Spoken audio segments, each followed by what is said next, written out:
الحمد لله نحمده ونستعينه ونستغفره ونعوذ بالله من شرور أنفسنا ومن سيئات أعمالنا من يهده الله فلا مضل له ومن يضلل فلا هادي له وأشهد أن لا إله إلا الله وحده لا شريك له وأشهد أن محمدا عبده ورسوله أما بعد. So inshallah today we're going to continue with the issues of wiping on the Khuff.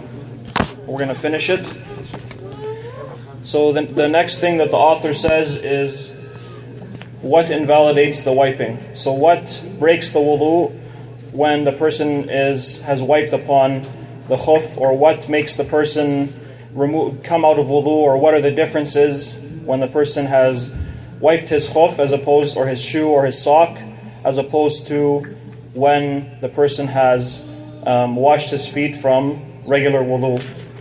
So he says, the following invalidates the wiping. The end of the permissible time period for wiping. So what the author is saying is that at the end of the time for the wiping, so if you're a resident it's 1 day, and if you're traveling it's 3 days, at the end of this time then the person can no longer wipe. So then the scholars differ on what the person has to do. So at the end of the time, does the person have to do anything in particular, or does he just remain the way he was? So the first opinion is that the person has to wash his feet. So for example, if the person is upon wudhu and he is wiped upon his Khuff, and then the 1 day is up now, so 24 hours has passed, then the first opinion is that when these 24 hours pass, the person has to wash his feet in order to remain upon wudhu. If he doesn't, then the wudhu has broken. And that's the opinion of the Ahnâf and the stronger opinion from the Shâfi'iyyah. So they say that if the person has made wudhu, regular wudhu, and then they put their socks on, then they break their wudhu, and then so they make wudhu again and they wipe now. So now they haven't washed their feet, they've wiped regular. So now they have 24 hours to continue to wipe. If they keep their socks on after 24 hours, and they happen to be upon wudhu, whether it's the next day or whatever the case is, his time period is up now. According to the Ahnâf and the stronger from the Shâfi'iyyah, they say at this point, the person has to wash his feet. So take his Khuff off, or his shoe off, or his sock off, whatever he's wearing, and then wash his feet. If he doesn't, then he's no longer upon wudhu and he has to do the whole thing over again. So this is the first opinion. And what they say is that when the person put his Khuff on and then wiped upon it, the only thing that stopped him from not being upon wudhu was because he was wearing a Khuff. So the only difference, because he didn't wash his feet, he wiped his Khuff. But now, he's no longer allowed to wipe on his Khuff. His time is up. So they say that becomes invalid now, but the person would only have to wash his feet. He wouldn't have to do the whole wudhu over again. And this is the argument that they make. The second is that the person would have to perform wudhu, the whole wudhu. So the time period is up now. He has to actually go and make wudhu now, take off his socks and do his full wudhu again, because he's no longer upon wudhu, because the time has passed. And that's the opinion of the Hanâbilah, or the main opinion, and it's the old opinion of Imam Ash-Shâfi'î. And again, it's similar, or the similar argument that they make. What they say is that when the time limit is up, then the wiping is invalid.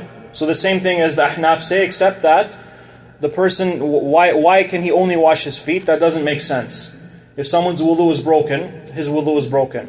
There's nothing in between. There's nothing where you've broken your wudhu and you only have to wash something and not everything. You're either on wudhu or you're not on wudhu. So they say that this first argument that, well, because everything else was washed correctly, all you have to do now is wash the feet because you wiped instead of washed. They say that this doesn't make sense. You have to do the whole wudhu over again. The third opinion is that it doesn't do anything. It doesn't affect anything. Your time period is up. You're still on wudhu, but you just can't wipe anymore. So you make wudhu, regular wudhu, you put your socks on. You go about your day, and then before bed, you broke your wudhu, and then you go to sleep. So now, the next day you wake up and you want to wipe on your khuff, obviously, or your sock, you can because you're allowed to. You put them on while you're on wudhu. So after 24 hours, so say the next day, if you're on wudhu, let's say you wipe the first time at 6 a.m.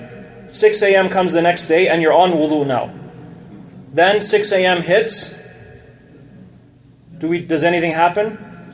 No, according to this opinion, no. You still remain on wudhu, because since when does a time limit affect wudhu? We know the things that nullify wudhu.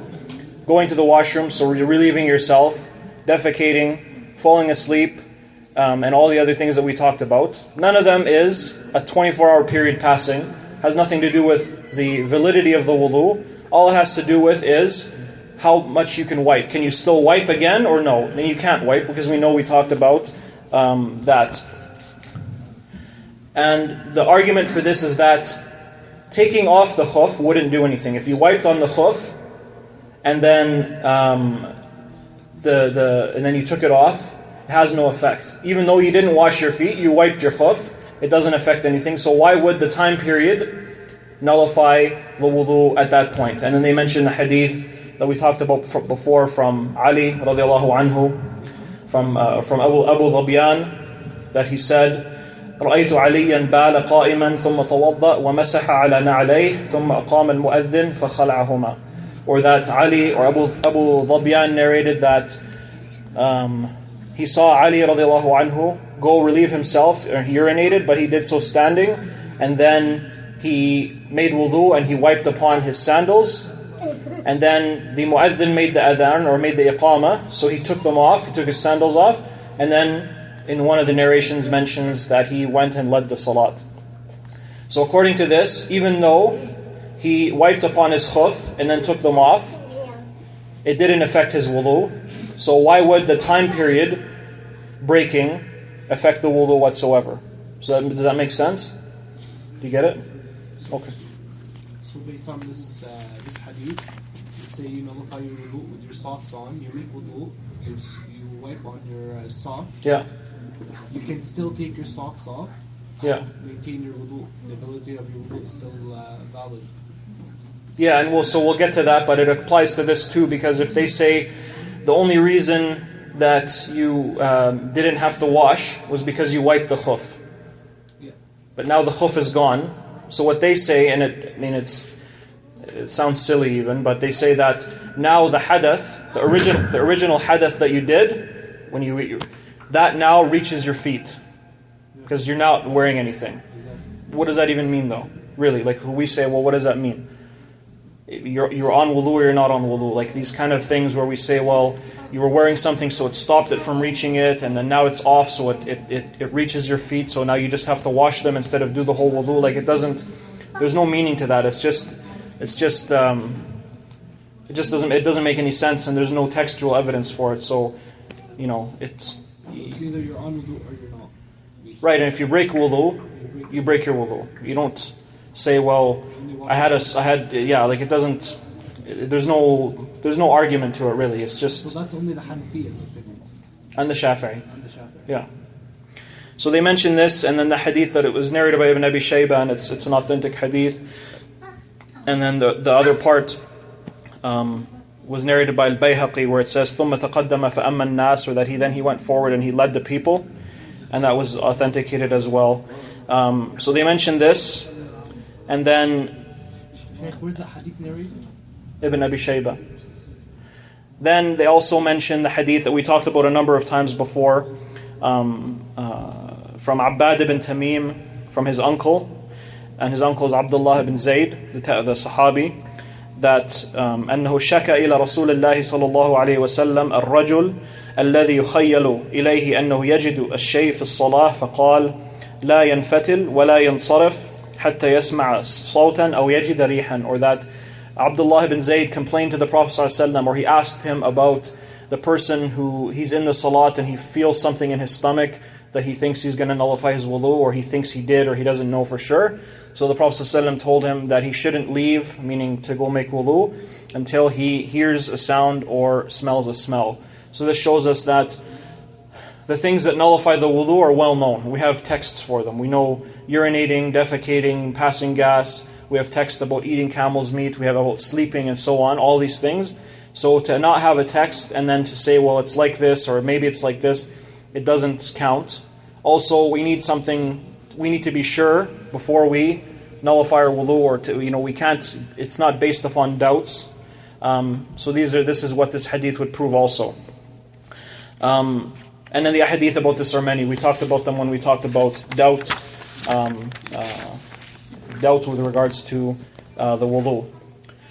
And the only thing is that, so this is what the author says about the removing or the time finishing with regards to the wiping. The next thing he says is post-sex impurity, so janaba. So meaning that the person would have to remove the khuff. He can't wipe on them anymore once he falls into janaba. And this is a matter of consensus. There's ijma' on this.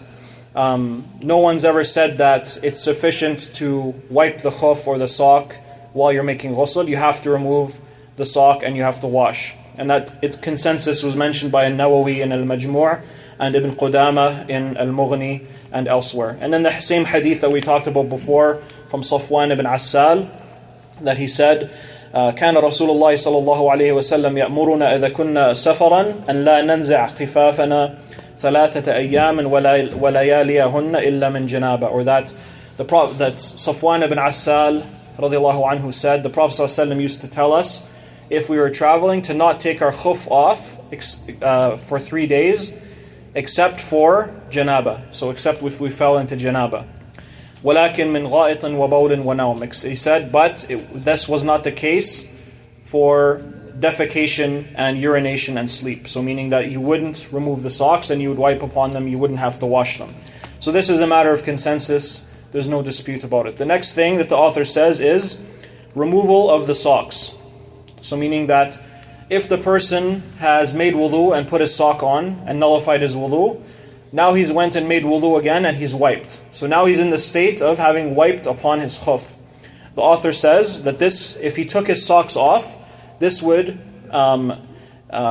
remove, he can't wipe on them anymore.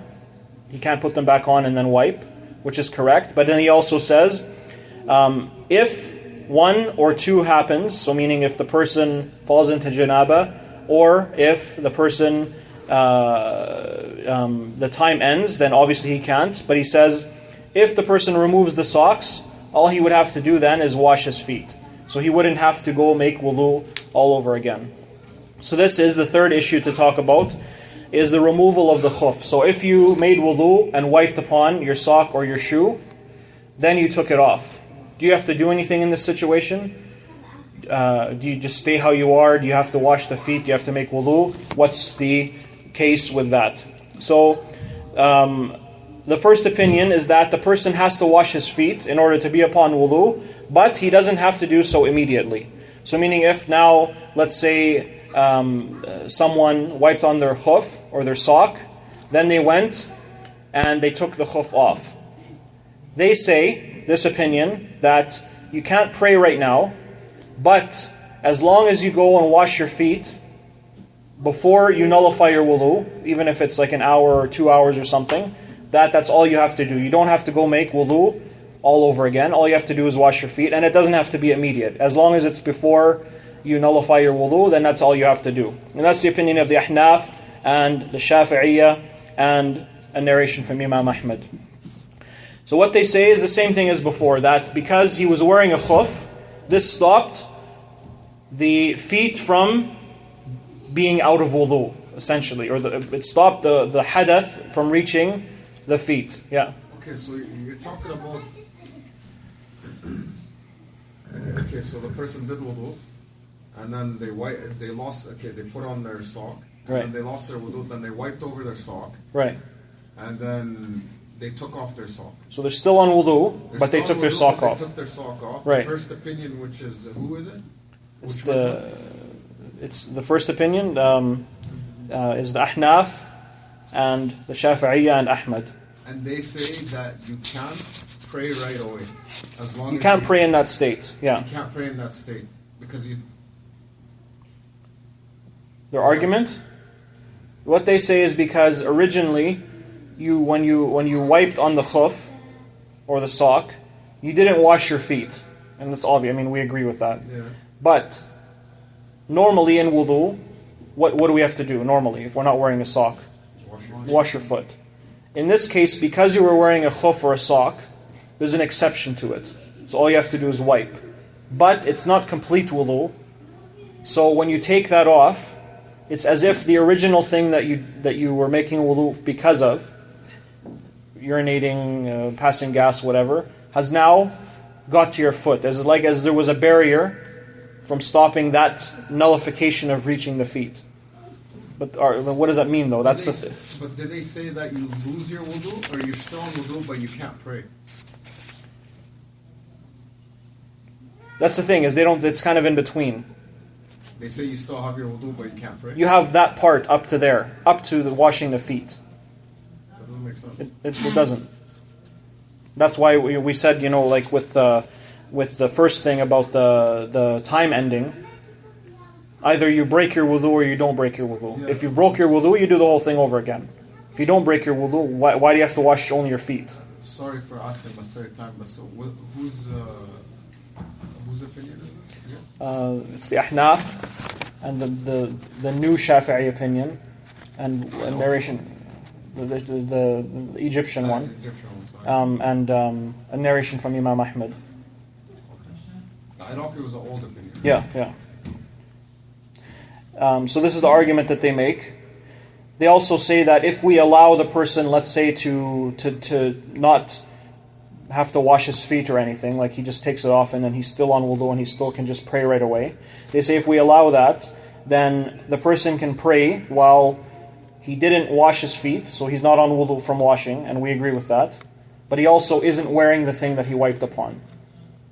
So they say we're allowing something to happen when he didn't do either. So they say just wash your feet, don't redo the whole wudu. Right. And it doesn't have to be immediate either. Like, let's say you took your socks off now, after Maghrib. Yeah.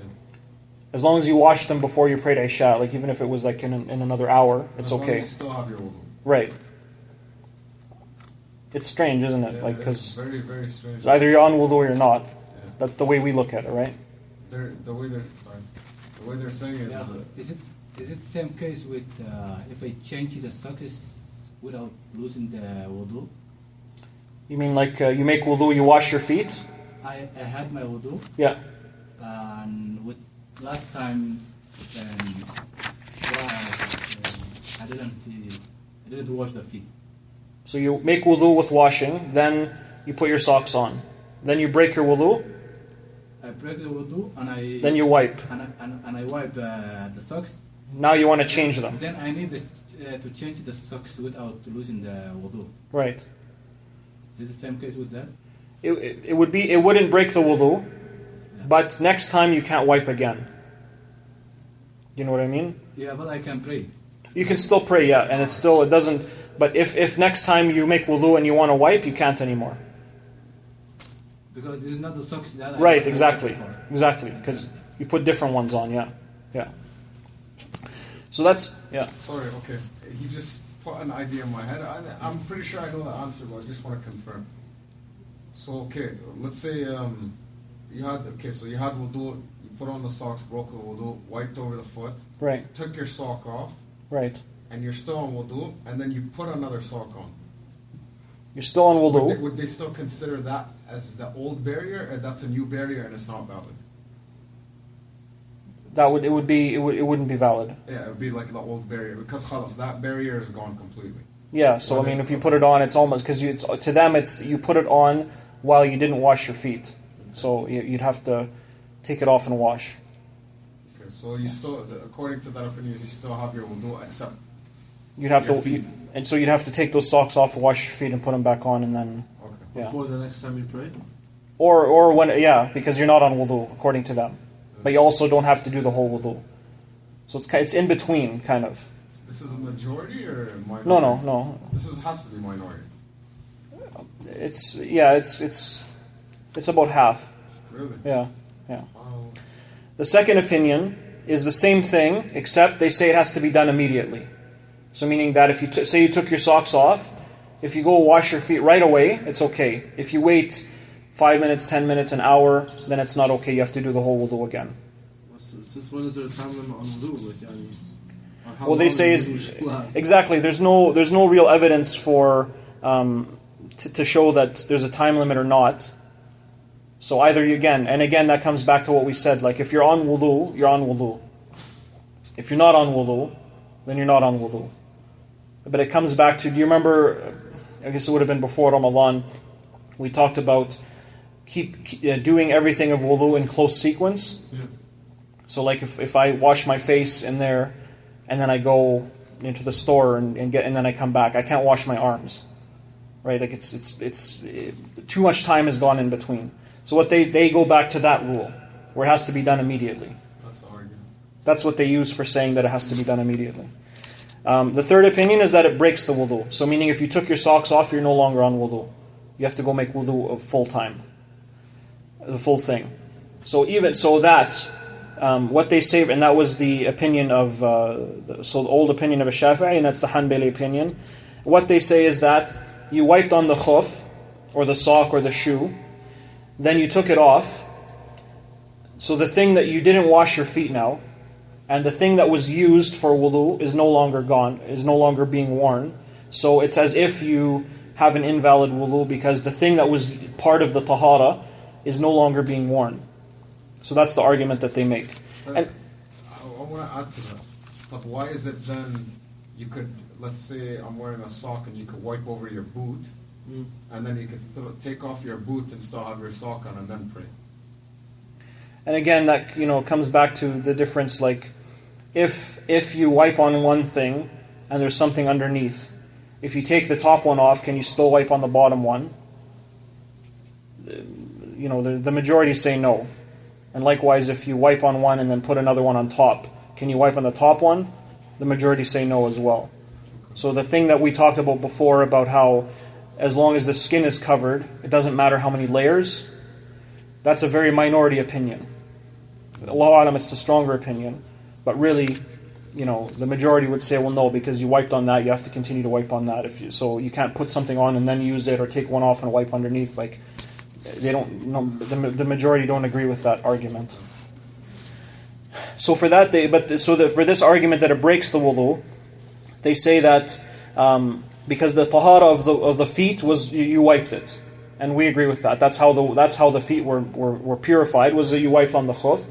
If you took it off, then that's no longer being done, so the whole wudu is valid or invalid. So that, even though really there's no text for that, it's still stronger than the first opinion. Do you know what I mean? So why is that though? How is it stronger? Well, because it's saying you don't have wudu. Right, you're either on wudu or you're not, which we agree with that part. You're not in the middle. You can't be in the middle. So even though we don't agree with that opinion that it nullifies the wudu, because we need a text for that. Just like if someone said, so one of the arguments that some make is they say if you wipe on your hair, which we know you're supposed to wipe your head during wudu, what if you then go shave your head? I mean, it's not exactly the same, because someone would say, well, no, because when you wipe, the point of it is to wipe the head, but hair is covering it. So really, when you shave the head, your head's not gone, then just the hair. So really, but I mean, again, the texts for it, there's no text for it. All they have is that they have from some of the tabi'een. So Imam al-Awza'i narrated from Makhul and az-Zuhri, who are from the tabi'een, that they said, إِذَا مَسَحَ ثُمَّ خَلَعَ قَالَ يُعِيدُ الْوُضُوء. Or that Imam al-Awza'i narrated from Makhul and az-Zuhri, that they said if a person wipes and then they remove the covering, that they would repeat their wudu. And that's narrated by Ibn Abi Shayba and others. So we have some tabi'een, so from the generation after the Sahaba, saying that. But first of all, what's the ruling of a statement of a Sahabi if it contradicts a text from the Sunnah or the Quran? Just leave it. Right, we say they were human, they could make mistakes. No. So what if it's a tabi'i then? Is it more correct? No, exactly, it's less. So the further down you go, the less argument. I mean, just like now, if someone said something now that goes against the Quran or the Sunnah, but we just say, well, it's wrong. And, inshallah, they weren't doing it on purpose, so they'll be rewarded for trying. but we go back to the texts. So likewise with this, if it wasn't even if it was a tabi'in, it wasn't even a sahabi, then obviously we would say that as well. And again, we would say so. And then the last opinion is that it doesn't nullify and it doesn't do anything. You don't have to wash your feet right away. You don't have to wash them eventually. It doesn't nullify the wudu. You take your socks or your shoe or your khuff or your whatever you're wearing off, and you're still on wudu. All it means is that if you put it back on, you can't wipe on it. Because one of the conditions when you put a khuff on or a sock is that you put it on full wudu. So, just like we talked about, that if you take it off, you pray in bare feet. If you want to put it back on, you can still pray. It doesn't affect anything. And that's the opinion of Ibn Hazm and Ibn Taymiyyah. So what they say is, first of all, the rule that we always go back to say something nullifies wudu, what do we need? We need a text. If someone came now and said, lying on your stomach nullifies wudu, first thing we would say is, well, what's the evidence for that? If you have something, then we'll accept it. If you don't, then we don't. If someone said, eating or drinking water nullifies wudu, we'd say, well, what's the evidence for that? So just like this, if someone says you take your khuff off, it nullifies wudu, we say, well, what's the evidence for that? We don't have anything in the Quran saying that taking the khuff off when it's been wiped upon nullifies the wudu. We don't have anything that says in the Sunnah that says that. We don't have a consensus or anything. So we stick to that general rule that nothing nullifies the wudu until we have evidence. The second thing is what did we just mention from Ali? Not in this lesson. He took his socks off. His sandals, he took his sandals off. He prayed, right, and then he put them back on, and he left. Well, he didn't put. He would have probably put them back on. But what did he do before he took them off, though? Washed what? His feet. No. He wiped upon his sandals. He wiped on his sandals, took them off. Prayed. And then so he prayed. Yeah. So not only do we not have evidence to show that taking them off. Wash his feet afterwards? No.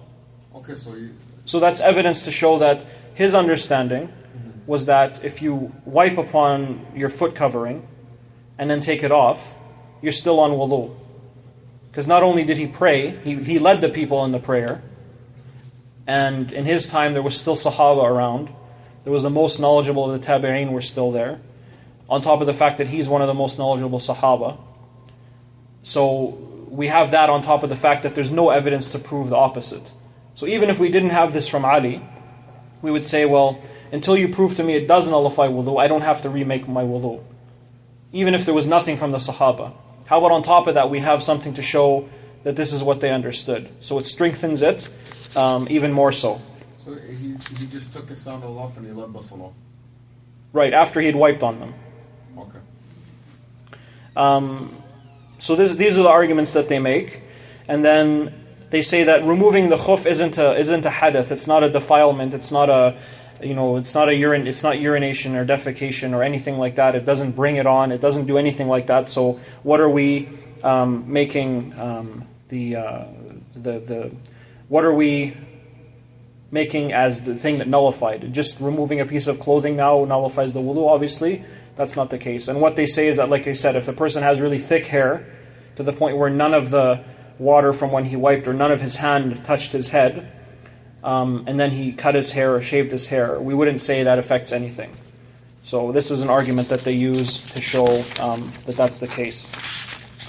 And then there's other arguments that they use, but textually all we have to say is that there's no evidence from the Quran or Sunnah to show it nullifies. Strength in this, we have the Sahaba acting upon it so that they would wipe and then take it off and pray. This is more than sufficient for us. As for us to say that, the wearing the khuff stopped the hadith from reaching it, and we took it off, it reached it now, so you have to, this is all, what is that? Like, it makes it, it's opening up a door to an argument that there's no evidence for, and it's speculation, and it's a guess. There's no texts for it, so we would stick to that, and we would say that the stronger opinion is what Ibn Hazm and Ibn Taymiyyah and others said, that taking the khuff off doesn't affect the wudu. All it does is make it that you can't wipe on that anymore if you put it back on. So inshallah, that's the end of the issues with regards to wiping on the khuff. If there's any questions before we move on to the ghusl part. So basically, when is going to be the next time that you can wipe them? The next time you could wipe is when you make a full wudhu, wash your feet, and then put the khuff on again. Even the same day. Even if it's the same day. So That'll be a full wudu before that. right. So if you put your sock on when you made full wudu, washing your feet, you have the full day to wipe. Yes. If in the day, so not 24 hours, you take your khuff off, all you have to do now is, when next time you make wudu, wash your feet and put it back on, and you have another 24 hours. Yeah, so it's not limited to one time a day or anything like that. Yeah. Any more questions about the khuff or the wiping issue? So next the author says, ghusl, or the complete ablution. He says, ghusl means to wash the entire body with water. Allah says in the Quran, وَإِن كُنْتُمْ جُنُبًا فَاتَّهَّرُوا, or if you are upon janaba, then purify yourselves. And that's from Surah Al-Ma'idah 6. And then he says, and وَيَسْأَلُونَكَ عَنِ الْمَحِيضِ, and they question you about menstruation. قُلْ هُوَ أَذَى فَاعْتَزِلُوا النِّسَاءَ فِي الْمَحِيضِ, or say it is an illness, so avoid the women during their times of menstruation. وَلَا تَقْرَبُوهُنَّ حَتَّى يَطْهُرْنَ, and do not go near them or approach them until they become pure, or until they become pure. And that's from Al-Baqarah 222. So this is just an explanation of what's the evidence from the Quran for ghusl and what does it mean. Then he goes into the reasons that would cause the person to have to make ghusl. So the first, he says, discharge of al-mani, or semen, so meaning ejaculation, owing to stimulation while asleep or awake. So meaning that the person falls into janaba, so they ejaculate due to arousal. So it's not due to an illness, or it's not due to cold, or it's not due to whatever any other cases that would be. So the first thing that he mentions is that it's due to arousal, whether they're awake or asleep.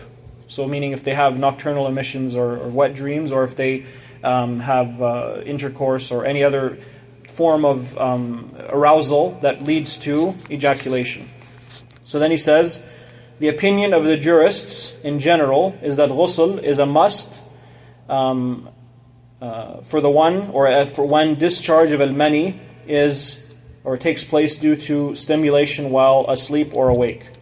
And then he mentions the hadith from Abu Sa'id that he said, قال النبي صلى الله عليه وسلم إنما الماء من الماء, or that the Prophet ﷺ said, indeed water is only due to water.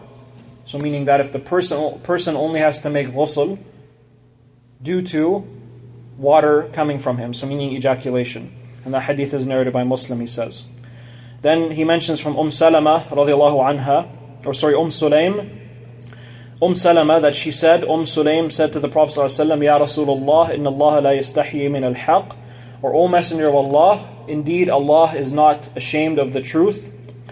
هل على المرأة غسل إذا احتلمت, or that does a woman have to perform ghusl if she has a wet dream? So the Prophet ﷺ said, نعم إذا رأت الماء, or yes, if she sees the water or the liquid. And that's narrated by Al-Bukhari and Muslim. So this is what the author mentions. This is what the author mentions. To add a bit to this, so the issue of ejaculation while awake, this is a matter of consensus. So if it's due to arousal, there's a consensus that the person has to perform ghusl. And that consensus was mentioned by Al-Kasani, who is from the Ahnâf, in his book Bada' as-Sana'i', and the scholar Ibn Juzay al-Maliki in al-Qawanin al-Fiqhiyya, and An-Nawawî in al-Majmû', and Ibn Qudâmah in al-Mughni. So we have ulama from all of the madhahib saying that there's a consensus that if a person ejaculates while awake due to arousal, they have to perform ghusl. So this is the first point. The next thing is while asleep. If it happens to the person while they're asleep, they also have to perform ghusl. And this is based on the hadith that the author mentioned from Sulaym. And Ibn Nujaym al-Hanafi mentioned that there's a consensus on this as well. So there's evidence from the Sunnah, and there's also a consensus. And he mentioned this in his book Al-Bahr al-Ra'iq, that there's a consensus. So the only issue that we'll finish with today is if the person wakes up, there's a number of different conditions that he might be in with regards to the liquid. So the first is that the person is sure that what he's seeing is madhi and not mani.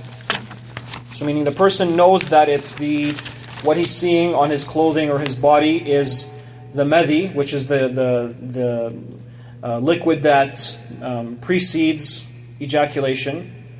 If the person sees this, then and he knows for sure that it's madhi, then there's a difference of opinion on what the person has to do.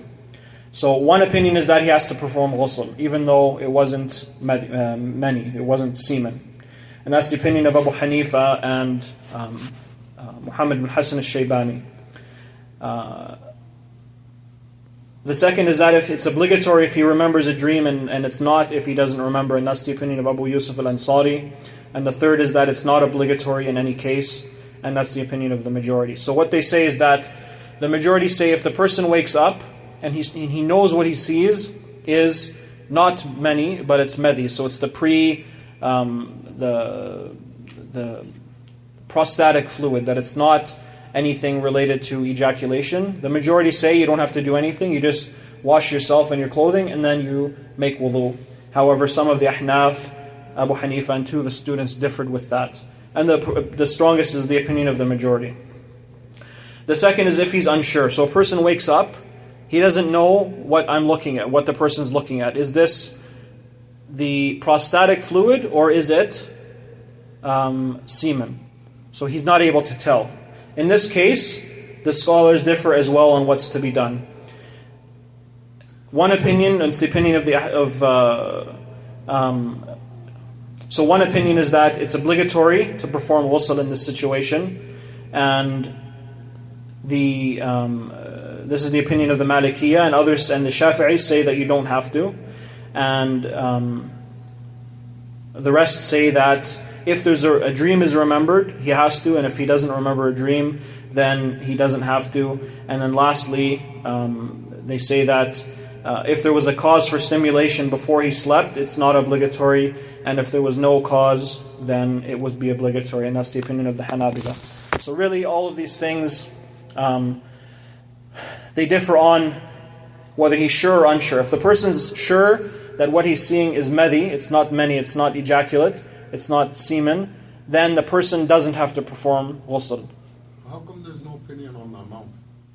Because realistically, ejaculation is much more than the previous. Exactly. So that's, like one of the things, like if we're without going, because all of these things there's no real evidence for both sides. It's all ijtihad on what should the person do and for what reason. So really, what we would say is the strongest thing is that if he's sure that it's semen, he has to perform ghusl, obviously, because he's sure. If he's sure that it isn't, obviously he doesn't have to. We're not going to say you have to, even though you're sure it's not.